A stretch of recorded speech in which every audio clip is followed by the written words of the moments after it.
Hola y bienvenidos. Este es el primer video de la nueva serie que se llama Gog, comida de aves y bestias, cuyo enfoque es el capítulo 39 de Ezequiel. Y aunque capítulo 39 se parece mucho a 38 a primera vista, Um, tras la investigación que vamos a hacer en esta serie, vamos a ver que más a fondo que presentan un énfasis y detalles distintos. Y vamos a examinar estas cosas en esta serie. Más importante, yo creo que cuando miramos este capítulo 39 en comparación con 38, es casi como ver cómo es Génesis capítulo 1 y capítulo 2. Entonces, los cuales pasan de un relato general de la creación del hombre a uno específico. Entonces, el capítulo 1 habla de la creación del hombre y la mujer, y capítulo 2 más específico en cuanto a cómo Dios lo hizo.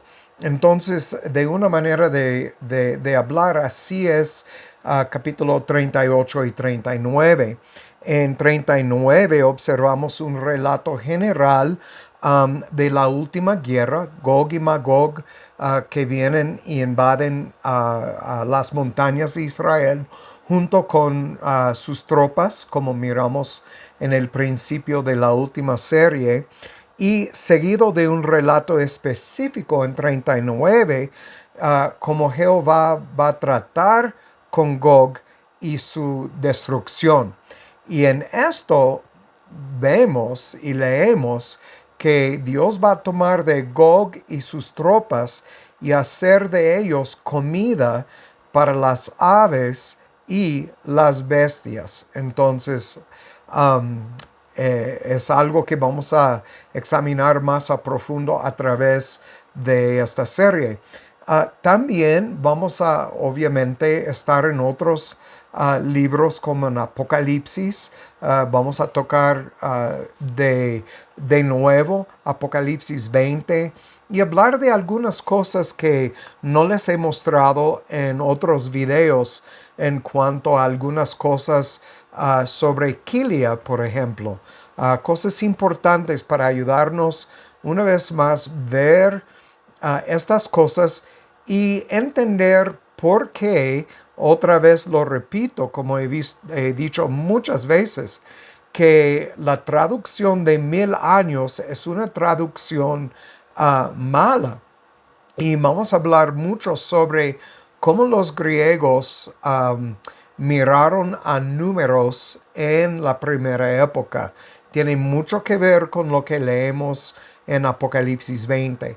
Pero vamos a estar hablando sobre estos últimos 3.5 años y el último día de estos 3.5 años de la última parte de la 70 semana de Daniel, y hablar sobre la importancia, que creo que es obvio, y vamos a ver que está muy cerca cuando miramos a todo lo que está sucediendo en el mundo el día de hoy. Muy bien, vamos a dar inicio y vamos a empezar este estudio en el libro de Hechos. Muy bien. Padre Santo, te doy gracias por tu palabra, por tu gracia, tu misericordia, por tus propósitos que fueron puestos en marcha desde la fundación del mundo, para tus planes para nosotros los gentiles, que daste un tiempo para nosotros a entrar por adopción en la familia, por atar a Satanás por estos momentos en la historia del mundo, para poder no engañar a las naciones, y dándonos esta oportunidad no para recibir a Cristo como muchos dicen,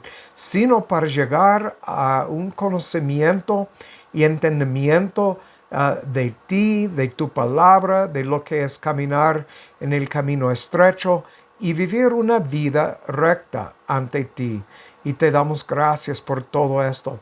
Ayúdanos a entender estos estudios, guardarlos en nuestro corazón con el propósito de ser buenos testigos en este mundo que anda en completa rebelión contra ti. Padre, ayúdanos a hablar con autoridad sobre estas cosas para dar a la gente la verdad, porque todavía no sabemos cuántas ovejas se quedan en este mundo esperando a escuchar tu voz por medio de tu palabra. Entonces queremos ser tu voz aquí en la tierra y ser como leemos en las visiones de Juan acerca de los testigos. Queremos ser buenos testigos de tu palabra, entendiendo que las consecuencias por hablar la verdad pues son como nuestro Mesías nos prometió. Nos van a perseguir, nos van a odiar. Padre, entonces danos las fuerzas para andar bien en este ministerio que nos has encomendado aquí en la tierra. Te doy gracias y te lo pido todo en el nombre de Yeshua el Mesías. Amén. Muy bien. Entonces, como dije, podemos ver a capítulos 38 y 39, igual como miramos a Génesis 1 y 2, que pasan por a un relato general, a un relato específico. En 39 tenemos la destrucción de Gog y Magog y las tropas. Y como dije, miramos en este capítulo que Dios los va a hacer comida de aves y bestias. Pero para empezar, como dije, vamos a empezar en el libro de Hechos, porque quiero contarles y leer lo que Pedro proclamó en este libro de Hechos en la primera época. Entonces vamos a brincar al Nuevo Testamento, Hechos 2, 16 y 17. Hechos capítulo 2, 16 y 17. Aquí nos dice: mas esto es lo que fue dicho por el profeta Joel. Recuerden, aquí está Pedro hablando a un montón de gentes, de judíos de diferentes partes del mundo, y ellos están escuchando todo en sus propios idiomas. Y entonces entendemos que el Espíritu cayó sobre la gente en el aposento alto, 120 personas, y empezaron a hablar y dijeron: esa gente es loca, es borracha. Y Pedro dijo: no, este no es el asunto, porque ellos estaban escuchando todo en sus propios idiomas. Entonces, lo que leemos aquí en 16 y 17 es que Pedro dice: mas esto es lo que fue dicho por el profeta Joel. Y vamos a leer la profecía. Pero entendemos, por lo que dice Pedro en 17, que en la primera época comenzamos el fin del mundo. Entonces, y aquí estamos en 2026, y como hemos visto en la palabra Kilia, que no nos quedan muchos años más antes de los últimos 7 años, las 70 semanas que Daniel habla en capítulo 9, 24 al 27. Pero aquí Pedro dice: y será que en los postreros días, dice Jehová, derramaré mi espíritu sobre toda carne.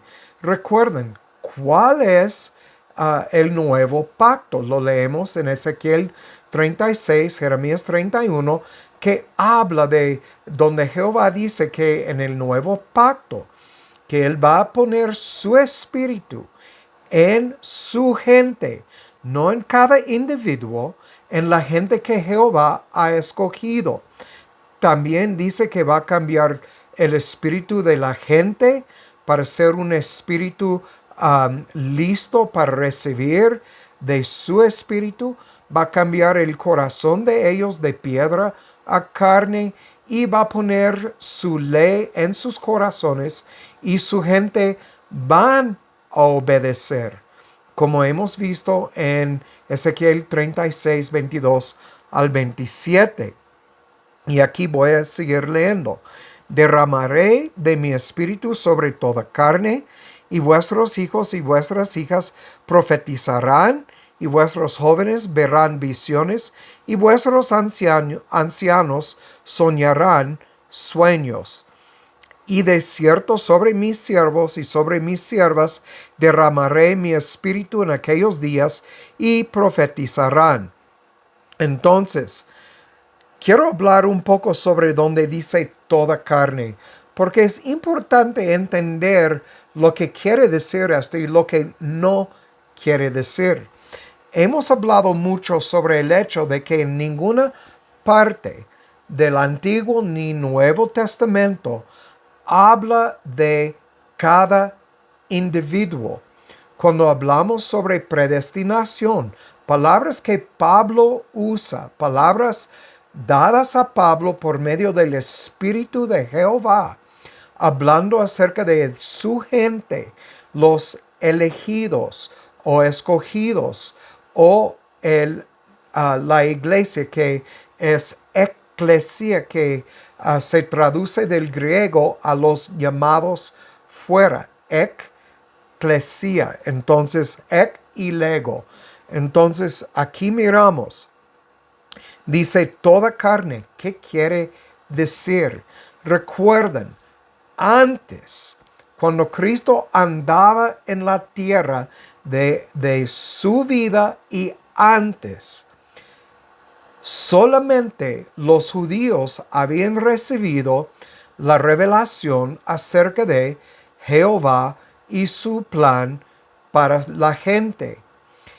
En el libro de Mateo, cuando Yeshua está para ascender, Él dijo a los discípulos, ya vayan a las naciones. La palabra naciones en el griego es etnos. Etnos habla de tribu, lengua, nación, raza.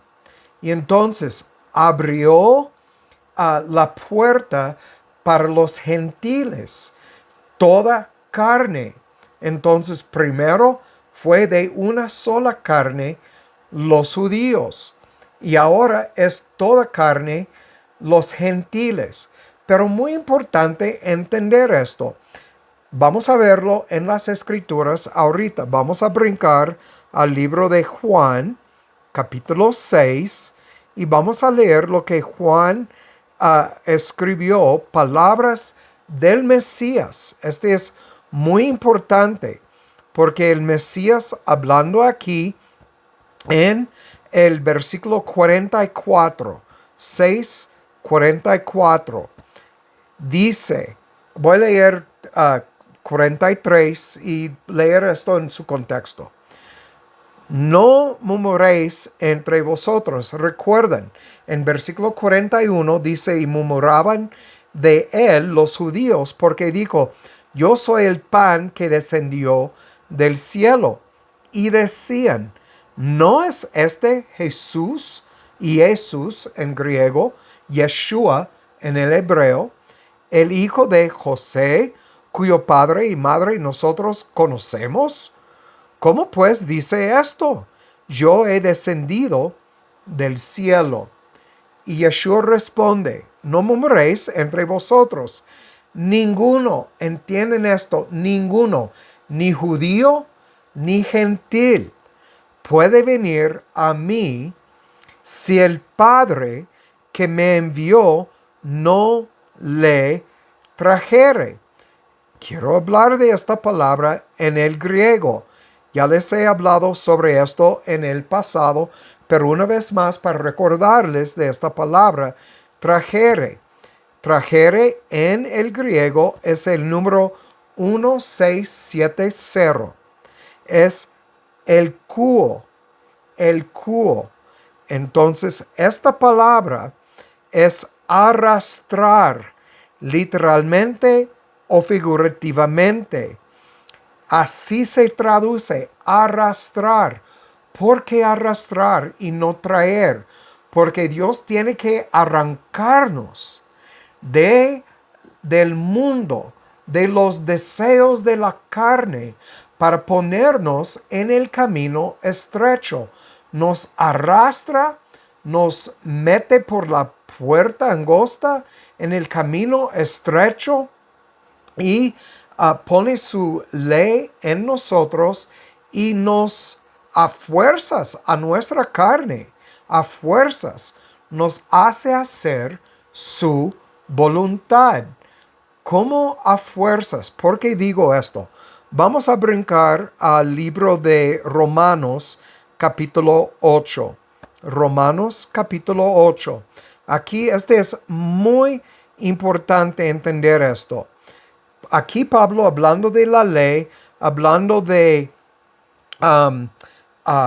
la carne y el espíritu, dice en el versículo 6, la mente carnal es muerte, pero la mente espiritual es vida y paz.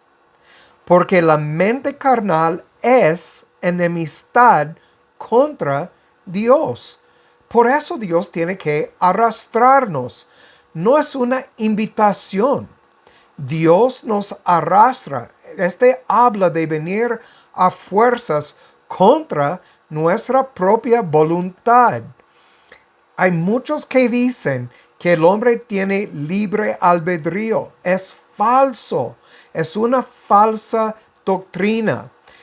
Según lo que Pablo escribió en Romanos 3, y vamos a ver esos versículos más adelante en estas, tal vez hoy o la semana próxima, y hablar sobre esto de Isaías, donde nos avisa que no hay un justo ni aún uno. No hay nadie que desea nada de Jehová. Y entonces Dios tiene que arrastrarnos porque como ovejas hemos descarriado del camino. Deseamos las cosas del mundo porque la mente carnal es enemistad contra Dios, porque no se sujeta a la ley de Dios ni tampoco puede. Versículo 8. Dice, así que los que están en la carne no pueden agradar a Dios. Es por eso que tiene que arrastrarnos. Y antes de la ascensión de Cristo, el Evangelio, lo que es revelado en cuanto a Jehová y su plan de salvación, fue cerrado, todo fue cerrado a los gentiles hasta la ascensión de Cristo, cuando Él fue a los cielos para tomar su lugar como rey sobre su gente. Él abrió la puerta a los gentiles elegidos. Por eso dice, ninguno puede venir a mí si el Padre que me envió no le arrastre, y yo lo resucitaré en el día postrero. Entonces, noten esto, hablando del día postrero. Ahora vamos a Lucas, solamente para mostrarles lo que dicen las escrituras, pero más lo que dice el Señor nuestro. Entonces, en versículo 21 y 22, en aquella misma hora, Jesús se regocijó en su espíritu y dijo, te doy gracias, oh Padre, Señor del cielo y de la tierra, porque escondiste estas cosas de los sabios y entendidos, y las has revelado a los niños, niños en la fe. No está hablando de niños chiquitos, menores de edad. Está hablando de niños en la fe. Porque recuerden, en la primera época estaban escuchando todo esto por la primera vez. Eran niños en la fe. Sí, Padre, porque así te agradó. ¿Qué le agradó? Le agradó esconder estas cosas de los sabios y entendidos y revelar estas cosas a los de poca fe. Entonces, en versículo 22, escuchan bien a lo que Yeshua dijo. Todas las cosas me son entregadas por mi Padre. Todas las cosas. Él es soberano sobre todo. De hecho, entendemos de Juan capítulo 1 que no hay nada creado sino fueran hechos, como dice en versículo 3. Todas las cosas por Él fueron hechas. Sin Él nada de lo que ha sido hecho fue hecho. Entonces, este es Yeshua. Entonces, otra vez, llegando al versículo 22. Aquí nos dice, todas las cosas me son entregadas por mi Padre. Y nadie, recuerden, leemos en 6:44, ninguno.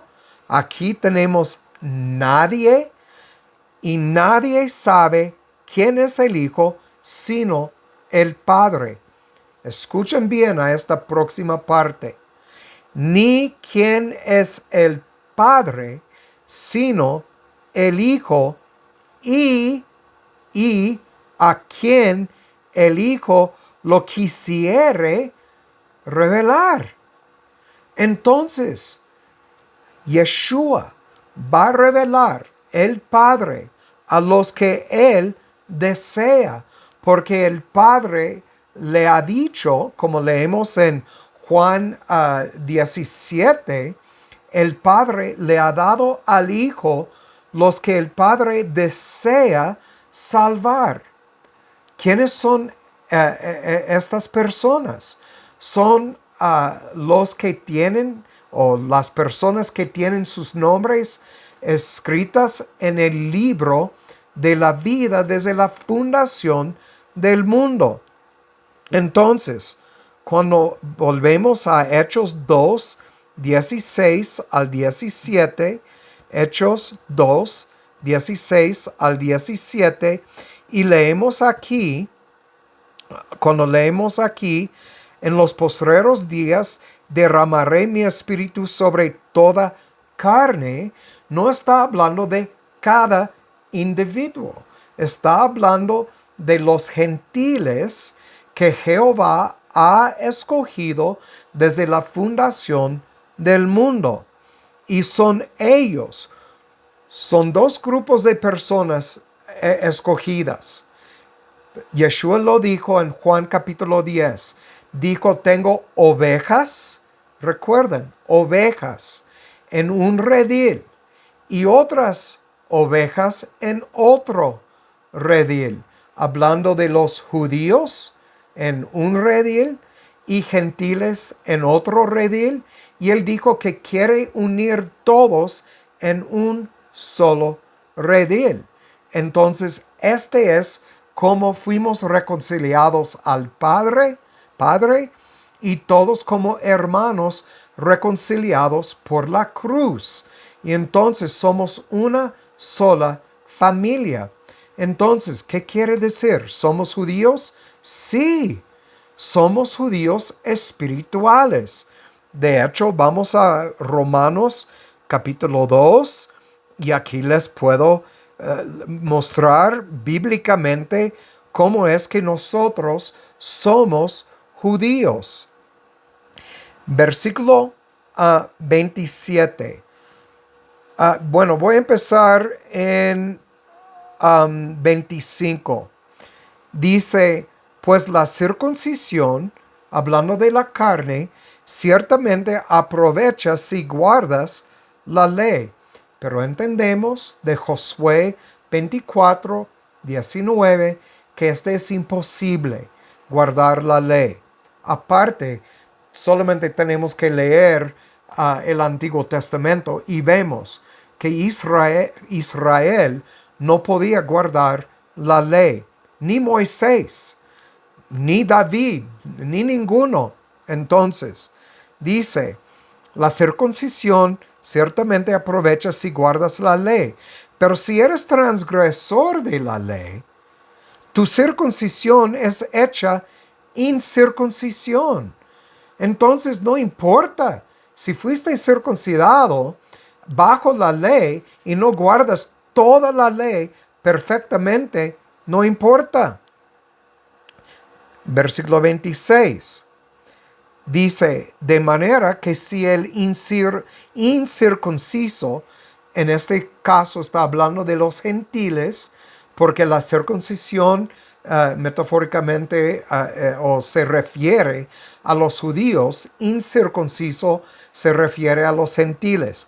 Entonces Pablo dice aquí, de manera que si el incircunciso o el gentil guarda la justicia de la ley, ¿no será su incircuncisión contada como circuncisión?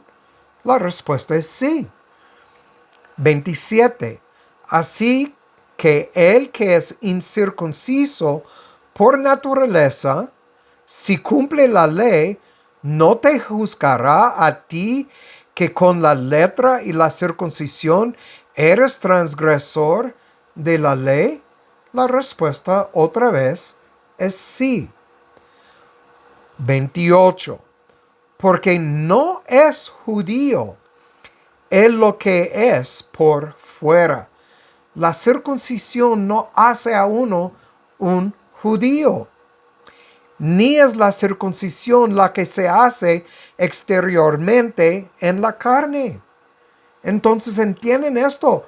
Los judíos se creían mucho porque fueron de la nación elegida, como miramos en Deuteronomio 7. Entonces, donde Dios habla de guardar su promesa con Abraham, no porque era una nación grande o más fuerte, sino por guardar su promesa que hizo a Abraham. Y esa gente, los judíos, los hebreos, mejor dicho, porque judíos se refiere a los de Judá, hebreos son todo el tribu de Israel. Entonces, no es uno por fuera, ni es la circuncisión la que se hace exteriormente en la carne, sino, versículo 29, que es judío, el que lo es en el interior.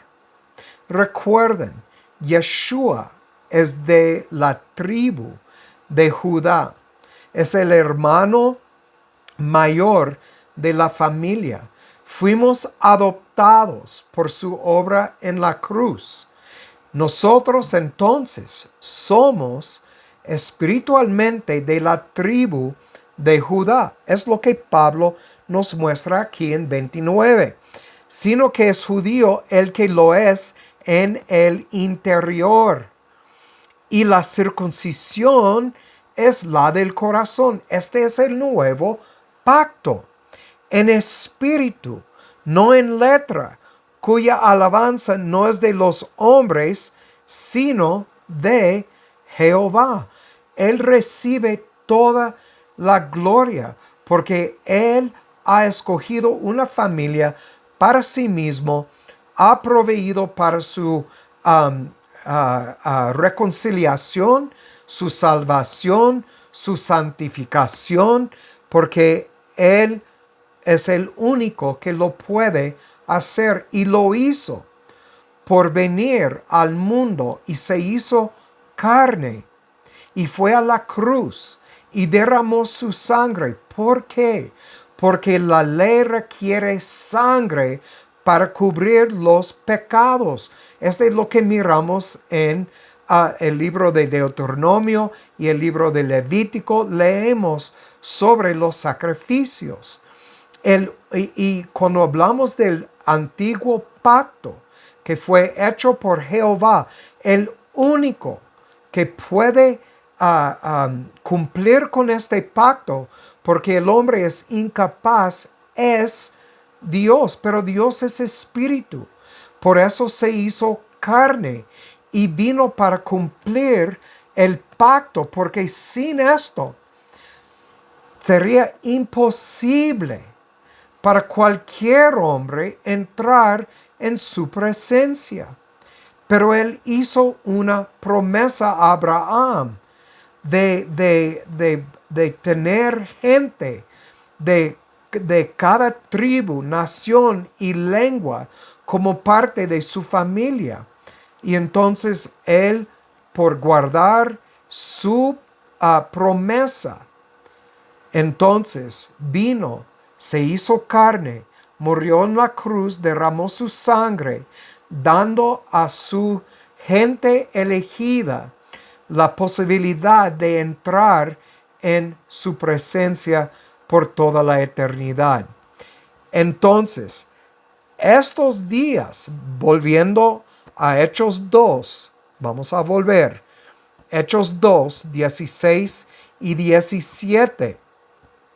Volviendo aquí, cuando Pedro estaba hablando, dice, y será que en los postreros días, dice Jehová, derramaré mi espíritu sobre los gentiles, sobre toda carne, no cada individuo, también sobre los judíos, pero este es algo que vamos a ver más adelante.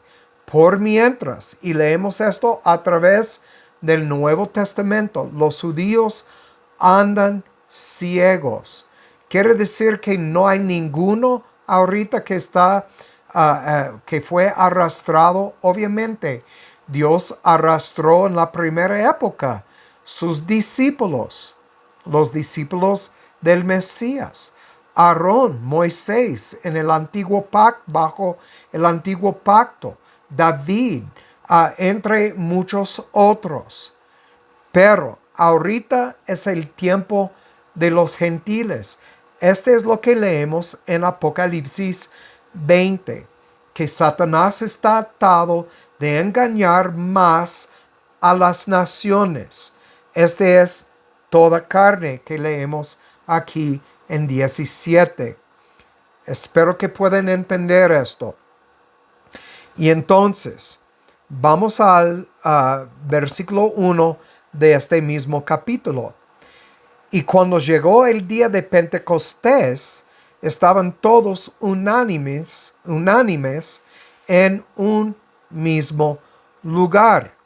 Entonces, todo lo que leemos aquí se inició en el día de Pentecostés, más o menos alrededor del año en la era cristiana 33 al 35. No sabemos exactamente. Recuerden, Yeshua murió a los 33 años, pero no sabemos exactamente el año que nació. Puede ser entre 6 antes de la era cristiana a 4 o hasta el primer año de la era cristiana. No sabemos exactamente. Pero hay muchos que dicen, de los eruditos que creen por lo que leemos en el Nuevo Testamento, que él nació entre 6 antes de la primera época y 4 antes de la primera época.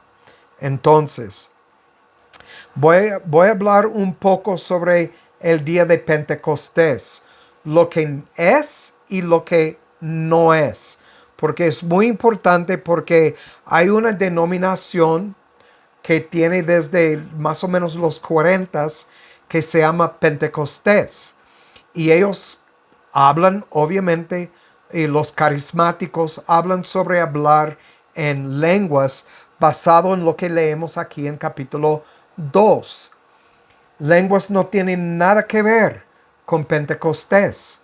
Lo que leemos en capítulo 2 aquí habla de idiomas, idiomas entendidas por la gente que estaban presentes, no algún tipo de, no sé cómo se llama, lo que hablan ellos, pero es basura, y no es lo que dice aquí en estos versículos. Habla de glosa, que habla de idiomas como español o como francés o como italiano o cualquier inglés o cualquier otro idioma. Entonces, cuando leemos aquí lo que Pedro dijo, y será que en los postreros días, y que esto fue dicho por el profeta Joel, él está hablando de este punto en la primera época y adelante hasta el fin del mundo, el último día de las 70 semanas de Daniel.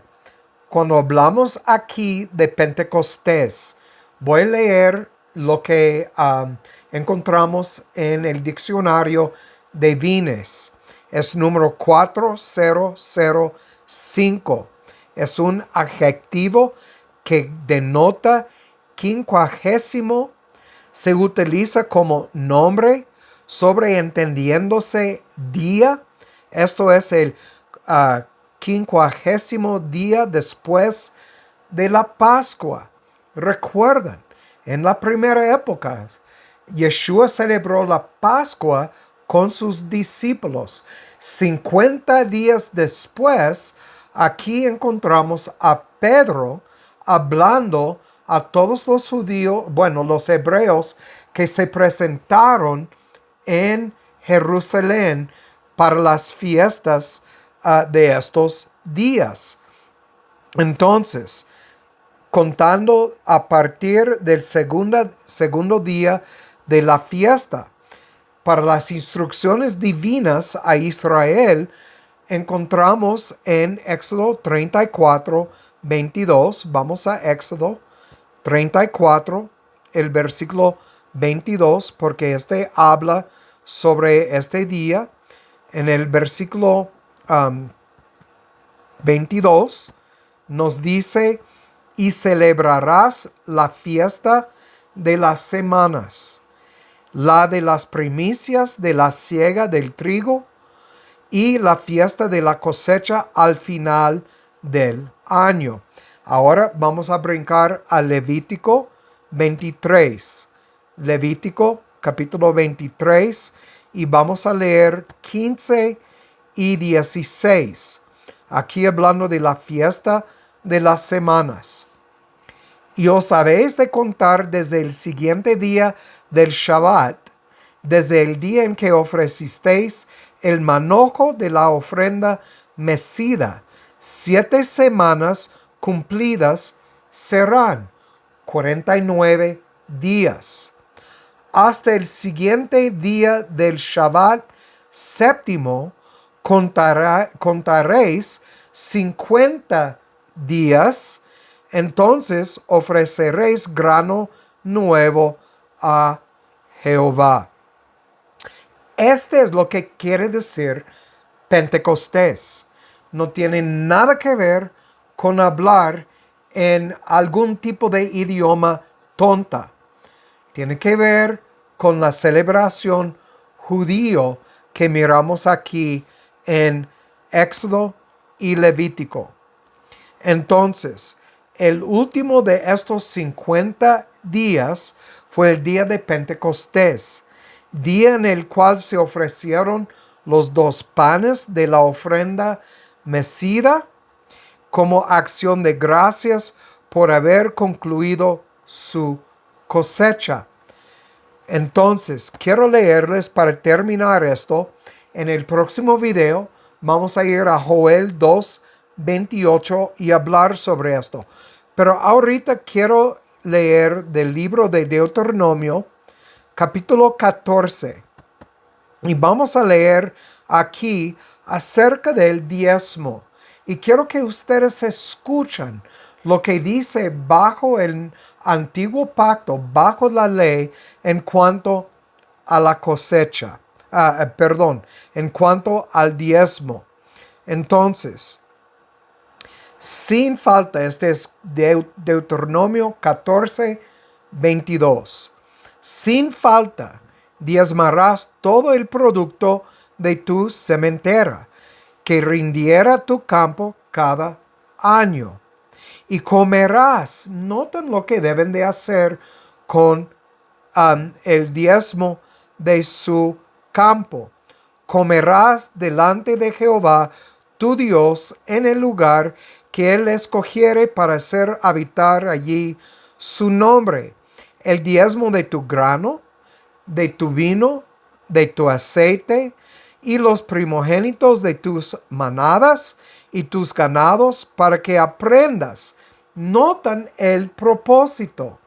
Aprendas a temer a Jehová tu Dios todos los días.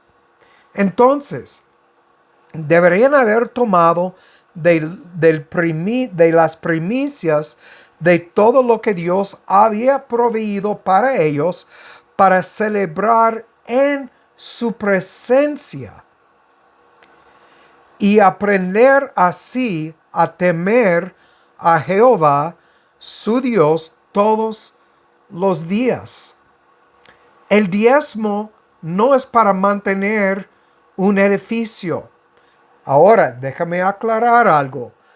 Yo creo que el maestro que está enseñando a la gente de Jehová con la verdad merece un salario, porque Pablo lo dijo, que el trabajador merece su salario. Pero lo que la iglesia pide de la gente hoy en día no es esto. Debemos dar de lo extra para mantener el lugar o aire acondicionado o X cosa del edificio, ok. Pero cuando miramos al estado de la iglesia hoy en día, es un desastre. Un desastre. Y aquí tenemos lo que debemos hacer con las primicias que Jehová ha proveído a nosotros. Debemos celebrar para así temer a Jehová. Y noten el 24, voy a seguir leyendo. Si el camino fuere tan largo que tú no puedas llevarlo por él, por estar lejos de ti el lugar que Jehová tu Dios hubiere escogido para poner en él su nombre, cuando Jehová tu Dios te bendijere, entonces lo venderás y atarás el dinero en tu mano y vendrás al lugar que Jehová tu Dios escogiere. Ahora, cuando llegamos a la primera época, cuando llegaron a Jerusalén de los países lejanos, llegaron con el dinero. Por eso habían los que cambiaron el dinero en el templo. Este no fue el pecado de ellos, cambiar el dinero de países lejanos para comprar ovejas y comidas y las cosas, como vamos a ver en el próximo versículo. El problema en el edificio en la primera época, cuando Cristo tumbó las mesas de los que estaban cambiando el dinero, es que ellos estaban aprovechando de la gente que llegaron de lejos y estaban sobrecobrando, estaban robando de esa pobre gente que llegaron para celebrar estas fiestas. Notan en el versículo 26, y darás el dinero, notan lo que dice aquí, por todo lo que deseare tu alma, por vacas, ovejas, vino, licor, notan lo que dice, o por cualquier cosa que tu alma deseare, y comerás allí delante de Jehová tu Dios, y te alegrarás tú y tu familia. El propósito es celebrar la grandeza, la bondad, misericordia y gracia de Jehová, y entender que todo lo que tengo proviene de Él y su mano. Entienden lo que Él dijo. Y así dice, aprendas a temer a Jehová tu Dios todos los días. Entonces, cuando llegaron a Jerusalén en la primera época, y Pedro proclamó a ellos que este es lo que profetizó el profeta Joel, iniciamos en la primera época los postreros días y el fin.